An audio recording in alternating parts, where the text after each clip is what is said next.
欢迎来到黎春正频道，请订阅频道，所以大家不要错过当天最热门的新闻。我们今天的时事通讯包括以下内容：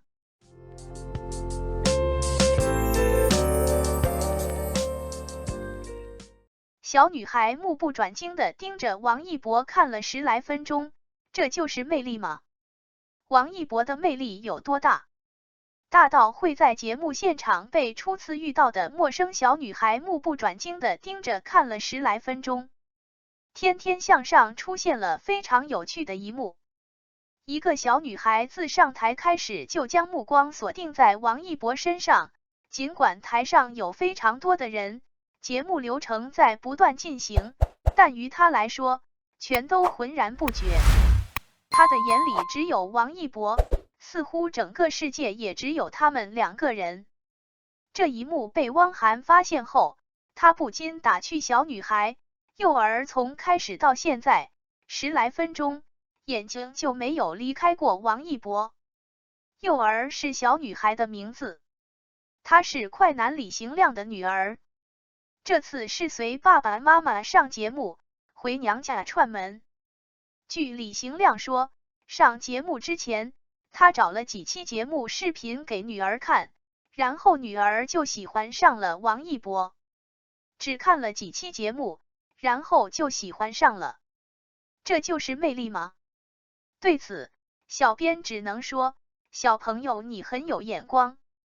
王一博的魅力杀果然是不分年龄段的。小女孩的举动经汪涵一说，令台上台下的人都欢乐不已。虽然一不小心成为了大家的开心果，但有失必有得。作为王一博的小粉丝，他可以算得上人生赢家了。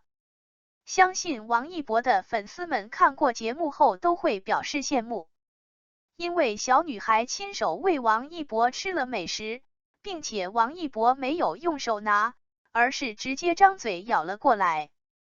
就问你羡不羡慕？反正小编已经开始羡慕了。起初小女孩只是盯着王一博看，不敢上前搭讪。在后来的环节中，他们一家和王一博被分到了一组，有机会近距离接触了。小女孩果断用行动表达了自己对王一博的喜欢。小女孩前途无量呀！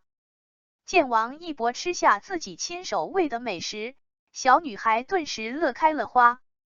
不过旁边的父母就不一样了，爸爸在笑，但却带着几分尴尬。妈妈面无表情，不知道是不是被女儿的举动惊到了。当然，也许有人会说，一个小女孩喜欢王一博不足以证明她的魅力大。那么，同一期节目同时有2个小女孩喜欢王一博，就没有什么可说了吧？无独有偶，除了李行亮的女儿外，超女潘虹月的女儿也喜欢王一博。潘虹月表示，她看到一博会害羞。在自我介绍的时候，小女孩害羞到看都不敢看王一博。做一个总结：1. 爱美之心人皆有之，不分男女老少。2. 王一博的魅力就是这么大。对此，你怎么看？一起聊聊吧。探索心境凭什么拿高分？对洞穴的实地探访，对黑暗的哲学打量。9月15日，纪录片《探索心境》的第5集和第6集已经可以在腾讯视频完整观看。在最新的2集内容当中，记录的是王一博和户外探洞专家王浩一起深入地穴，探究黑暗的事情。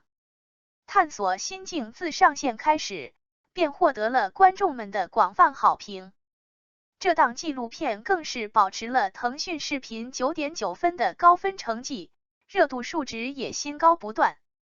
它为什么可以获得这么好的观众口碑成绩呢？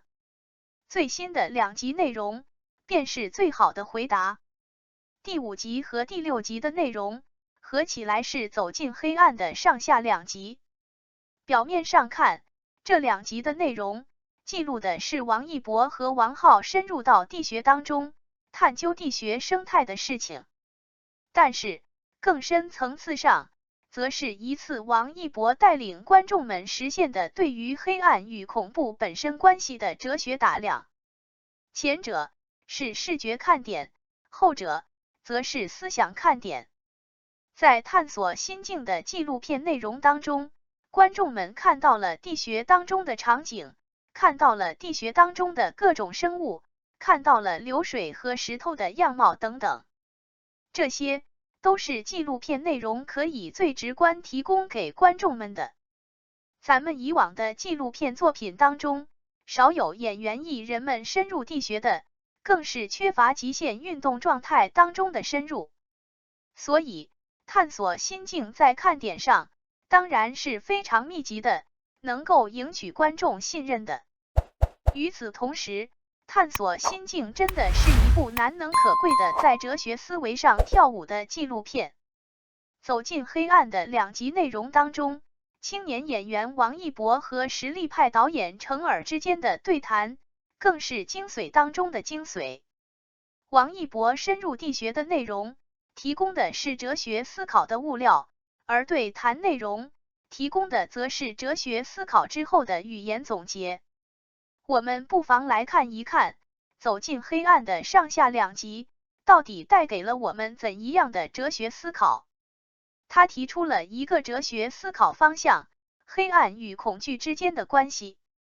继而，在纪录片作品当中，王一博深入地穴，谈到了自己对于黑暗地穴的恐惧。在逐渐的深入了解之后，王一博克服了对于地穴的恐惧，同时克服了对于黑暗的恐惧。继而，纪录片作品当中提出了一个非常有效的哲学论点，从未知到已知，是对黑暗最好的克服。与此同时，走进黑暗上下2集的内容，提供的其实都是论据材料和论证过程。因为黑暗意味着未知，所以我们总是对黑暗有所恐惧。当我们把未知变成已知之后，恐惧则不复存在，黑暗则也无法实现它的恐惧性。战胜黑暗的方式，就是对黑暗进行足够的了解，让黑暗当中的内容从未知变成已知。很多哲学家都讲，人要有打量深渊的能力。这种能力放在纪录片当中，其实就是下地穴的能力。如果我们只基于哲学观点和哲学内容去聊哲学，就容易陷入到逻辑推导的枯燥和乏味当中来。如果像探索心境这样，用地穴探究的方式，形成大量的素材，继而在这些探索类的素材当中，找出哲学观点，并且进行有效论证的话，那观众们便可以获得更为丰富的哲学知识，而且可以形成更为具体的认知。正是基于此，这部探索心境的纪录片作品才会获得这么高的观众评价。而能够对黑暗进行哲学打量的青年演员王一博，则也是后续可期的。演员具备了哲学打量的能力之后，塑造角色作品的时候，则更为轻车熟路，更为深刻立体。感谢您观看视频。如果您觉得本时事通讯有用，请不要忘记点赞、评论和订阅。祝您生活愉快，充满活力。再见。